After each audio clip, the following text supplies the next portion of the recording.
Imagine a man about whom the internet once declared, "Death had a near Chuck Norris experience." And then, on March 19, 2026, everything stopped. 9 days before he died, he posted a video, throwing punches in the Hawaiian sun. 86 years old. Full energy. And the caption read, "I don't age. I level up." The world believed every word. Because Chuck Norris wasn't just a man, he was an idea. A belief. And when his family released a statement on the morning of March 20th, 2026, the entire world went silent.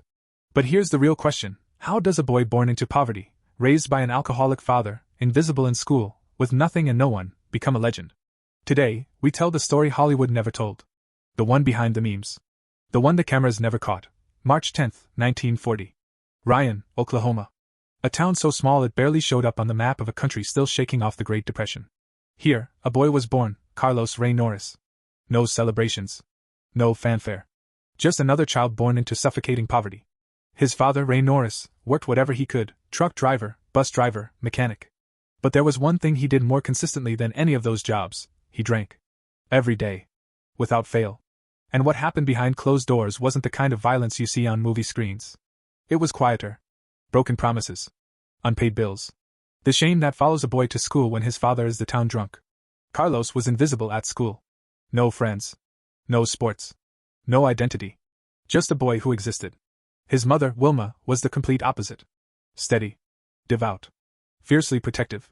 She prayed over her 3 sons every night, even when there wasn't enough food on the table. When the marriage finally collapsed under the weight of Ray's alcoholism, Wilma packed up her boys and left. First to Kansas. Then to Torrance, California. No guarantees. Just a mother's courage. Carlos graduated high school, no trophies, no honors, no clear path forward. So he did what many young men with nothing did in that era. He enlisted in the United States Air Force. South Korea. Ozan Air Base. Air policeman. An ordinary assignment in an unfamiliar country. But one day, almost by accident, he stumbled into a Tang Soo Do class.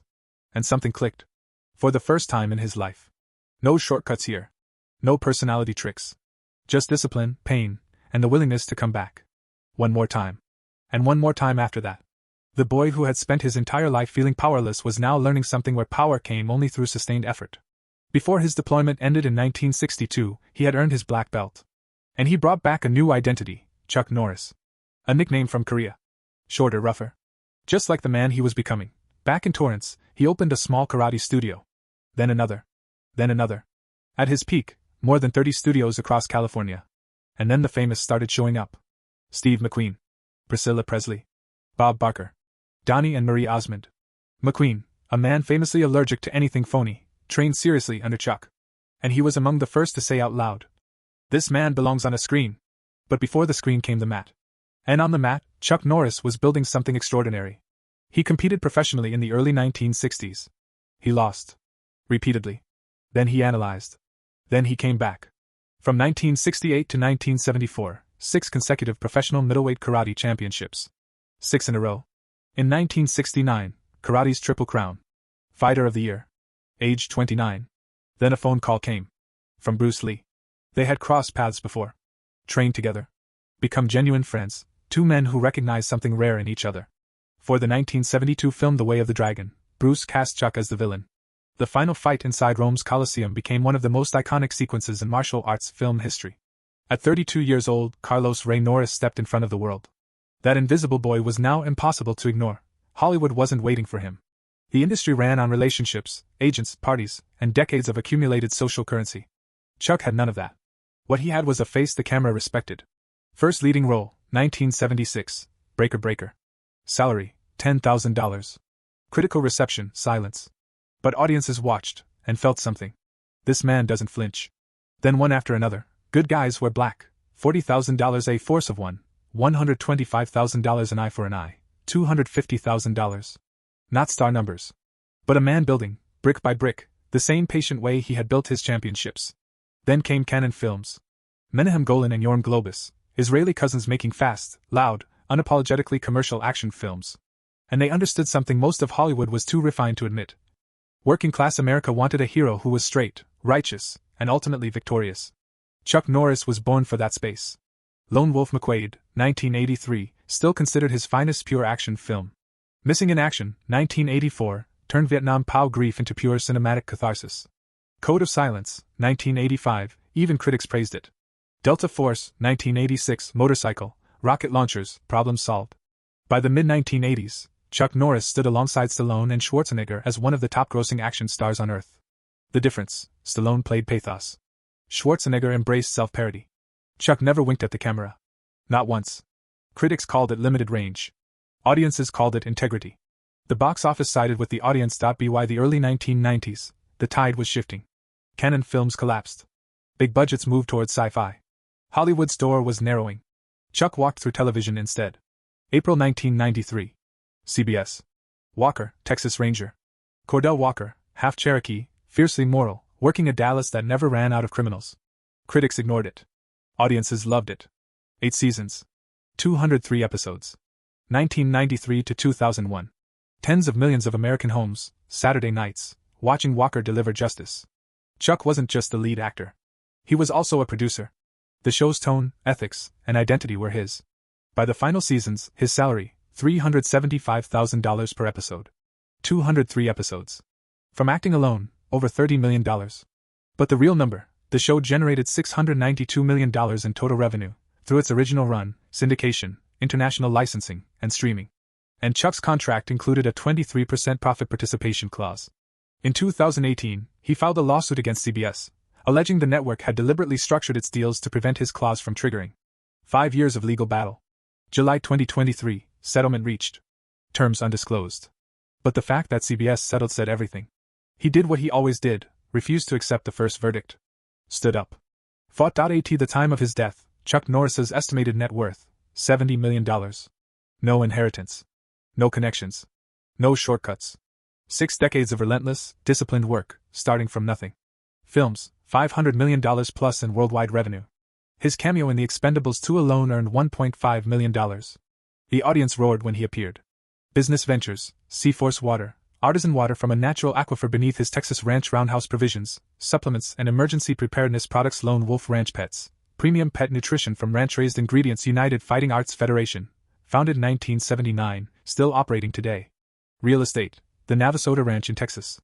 A $7 million property on the north shore of Kauai, Hawaii. And then, the memes.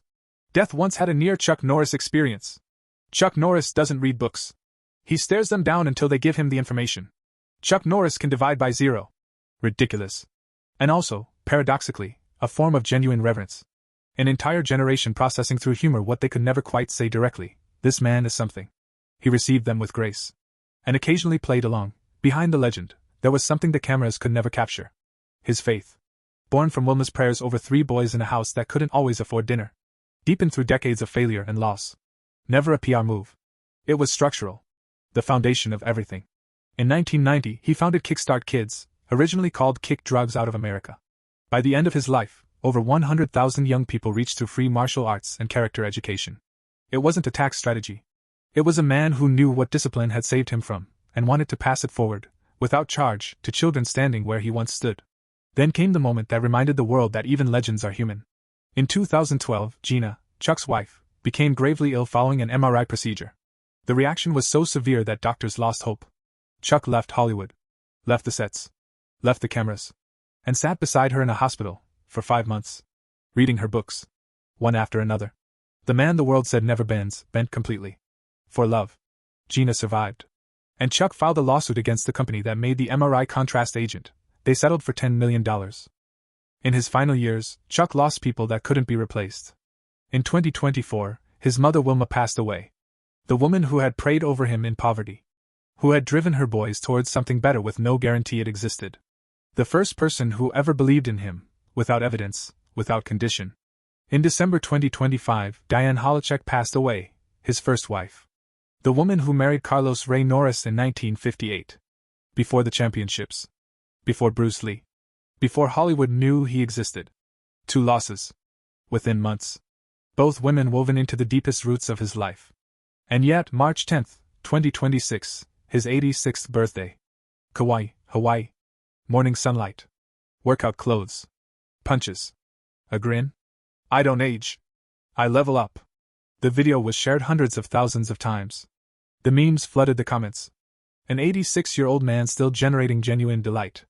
9 days later, March 19, 2026. A sudden medical emergency on the island of Kauai. Wilcox Medical Center. Gina was with him. His children came. The morning of March 20th, the family released their statement. It is with heavy hearts that our family shares the sudden passing of our beloved Chuck Norris. To the world, he was a martial artist, actor, and a symbol of strength. To us, he was a devoted husband, a loving father and grandfather, and the heart of our family. Chuck Norris left behind $70 million. 5 children and 13 grandchildren. A wife who is alive partly because he refused to leave her side. A nonprofit that touched over 100,000 lives. A franchise worth nearly $700 million. 203 episodes that still find their audience every single day. But what he really left behind is harder to measure. The proof that a boy can be born into poverty and dysfunction and indisability, and still, through sustained serious effort across a sustained serious life, become something real. Not effortlessly. Not without failure. Not without loss and humiliation and chapters he wasn't proud of. But something. Genuinely and unmistakably something. He was not a perfect man. He was a divorced man. A man who made mistakes. A man who carried scars from a childhood he didn't choose. But he was also the man who sat on a hospital couch for 5 months reading to his wife, when the cameras were off and the choice was real. Tougher than he appeared. More human than the legend allowed. And more worth remembering for the actual texture of his actual life than any roundhouse kick ever filmed. The last fighter has stepped off the mat. But the lesson he left, the fight itself, pursued with faith and discipline and the refusal to stay down, that lesson does not retire with him. Chuck Norris. March 10, 1940 to March 19, 2026. He leveled up one final time.